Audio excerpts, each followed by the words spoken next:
What up? It's interview style, where we talk about movies or whatever. In this case, not at all. Iris, Kelly provided a prompt. So you and I met for a meal rather recently, which I will remember for the rest of my life. Kelly was in attendance. Brian was in attendance. And at some point, they spoke to each other. And Kelly says that Brian says that you, Iris, his wife, have never farted in front of him. What's that about? Why is this curious? Who flatulates in front of their partner? Flatulates in front of their partner. I know the answer to that, but I can tell you why I don't do it. Yeah, exactly. Kelly said that you don't. Yes, I lack a butthole. For scientific purposes, it will be studied after I'm gone, but apparently that's a thing for, Wait, look, what? I don't have much to offer Kelly, so what I do have, I want to maintain. I don't want her to think I'm less sexy for the minimal amount of sex appeal that I may possess for whatever reason. And I think by stinking up the joint on a regular, consistent, reliable basis, my sex appeal would depreciate a little bit in her eyes. Don't you think that's the case? In Brian's words, sometimes you just can't help it. Like, what do you do when you need to pass gas? Exercise some control. Go in the bathroom. Turn on the fan. Go outside. What if you're in bed? What if you're in the middle of watching a movie? What if you are in a car? What are you, Mom? You can control it.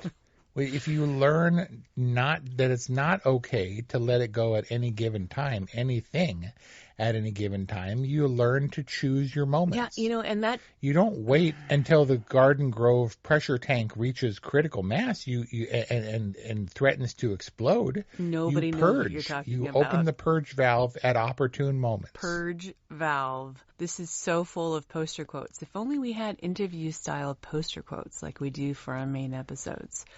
Brian, the more appropriate question is, what are you, Blanca? Because she is notorious. I think there's something maybe in the family genes for not being able to control her farts. And they're like epic, long, like strung out ones. And so when Brian farts, because he farts in front of me all the time, I'm like, I'm right here. Like, I'm right next to you. Or I'm right, like I just passed by. Or like my head is down by the freezer and your butt's right there. Like, I'm right here. You can't even hold it you can't even hold back for a second. And he's like, sometimes you can't help it. I'm like, who are you, Blanca? Like, you're not 80 years old. Like, exercise some self-control. But I have a theory. And I don't know if this applies to you considering your recent gastrointestinal distress in Yosemite, but I had Taco Bell-a-caucus or whatever. Was it Taco Bell induced? Did you have Taco Bell on the way up to Yosemite? I thought it was a joke when Kelly's mom said that it originated at Taco Bell because the joke is that Taco Bell gives you diarrhea. It's not. Like, that's the thing, and Taco Bell's stock is tanking. But I don't think so. I don't think I got it from, I have no idea, and I don't know what it was, because obviously I wasn't medically diagnosed, and very few people are. But California isn't on the list of states that are experiencing dramatic rises in this bacteria. And in fact, we have about half the cases this year that we had at this time last year. From Taco Bell? From Taco Bell-a-caucus or whatever. Okay. Well, I have a theory, and this is going to sound really pompous, but I do think that I have a superior digestive system because I can eat, at least vis-a-vis my husband, because I can eat pretty much anything. Very few things cause indigestion. I think I've maybe had indigestion once. Or twice. I think, because I think I had it the other day, but I was really tired. I've only had acid reflux once, and I was like 8.5 months pregnant, so I don't think that really counts. It doesn't. And I don't flatulate. Ever. I do. Obviously, I do. I'm not a medical anomaly like you. But honestly, when I do, it doesn't smell bad. Okay. So what I'm saying, what I'm confessing is that I do pass gas in front of Brian. However, 99% of the time he doesn't notice.